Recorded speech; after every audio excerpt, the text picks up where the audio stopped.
કેમ છો બધા મજામાં ને? ગુજરાતી ઘરેલું રસોઈમાં તમારું સ્વાગત છે। તો આજે આપણે બનાવીશું દહીં વડા। જો દહીં વડા એકદમ સોફ્ટ અને ટેસ્ટી હોય તો ખાવામાં ખૂબ મજા આવે છે।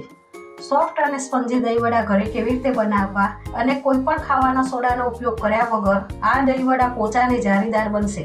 તો તમે મારી આ રેસીપી છેલ્લે સુધી જોજો। તો ચાલો બનાવવાનું શરૂ કરીએ।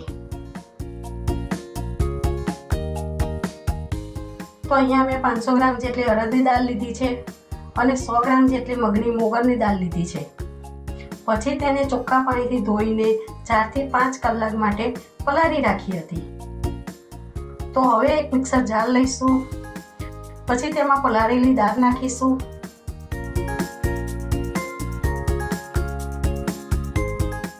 पछी तेने क्रश करी लईशुं।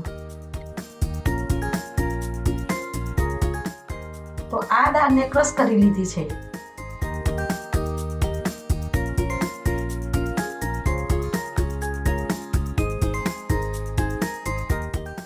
हवे खीराने एक बाउल में लई लईशुं।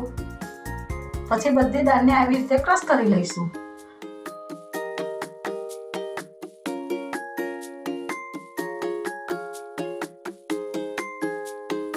तो बधी दाळ क्रश थई गई छे।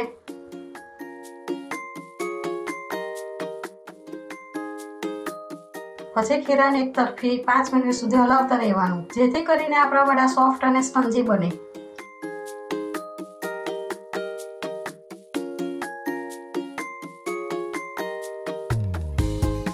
पछी स्वाद अनुसार मीठुं नाखीशुं। पछी 1 चमची शेकेला जीरानो पाउडर नाखीशुं। पछी बरोबर हलावी दईशुं।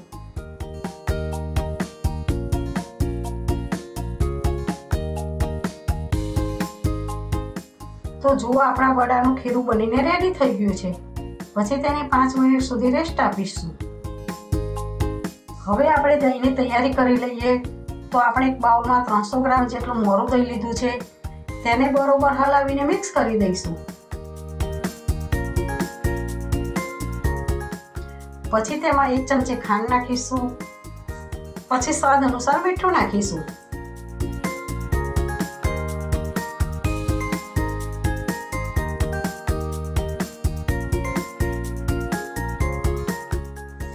હવે આપણું તેલ ગરમ થઈ ગયું છે। તો તેમાં આપણે મીડિયમ સાઈઝના વડાને તળી લઈશું।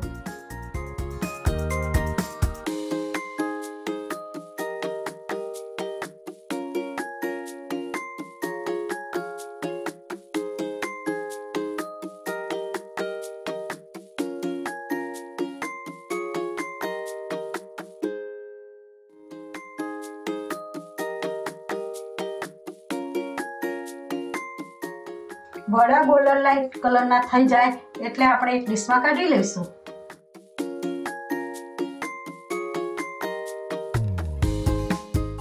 तो बधा वड़ा आवी रीते तળી लईशुं। तो जुओ मैं बधा वड़ा तળી लीधा छे। तो तमे जोई शको छो के आपणा वड़ा अंदरथी सॉफ्ट अने जाळीदार बन्या छे। पछी वडाने 15 मिनिट माटे पाणीमां पलारी राखीशुं जेथी करीने आपणा वड़ा पाणी पीने पोचा बनी जाए। हवे 15 मिनिट पछी वडाने पाणीमांथी काढीने हाथनी मददथी दबावीने बधुं पाणी काढी लईशुं।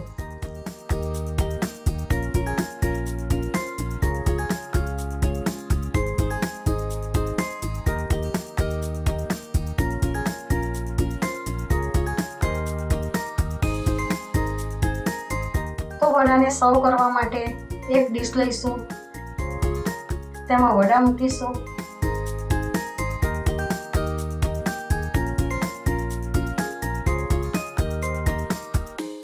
पछी तेनी उपर चाट मसालो भभराईशुं। पछी काश्मीरी लाल मरचुं नाखीशुं। पछी तेनी उपर खजूर आमलीनी गળી चटणी नाखीशुं। पछी तेनी उपर दही नाखीशुं।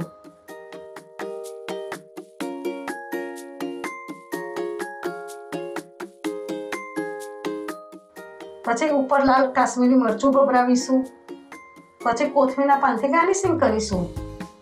તો આ ટેસ્ટી દહીં વડા ખાવા માટે રેડી થઈ ગયા છે।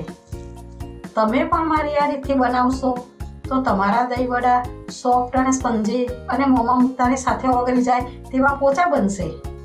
તમને મારી આ રેસીપી ગમી હોય તો મારા વિડીયોને લાઈક કરજો અને મારી ચેનલને સબસ્ક્રાઈબ કરજો. જય શ્રી કૃષ્ણ.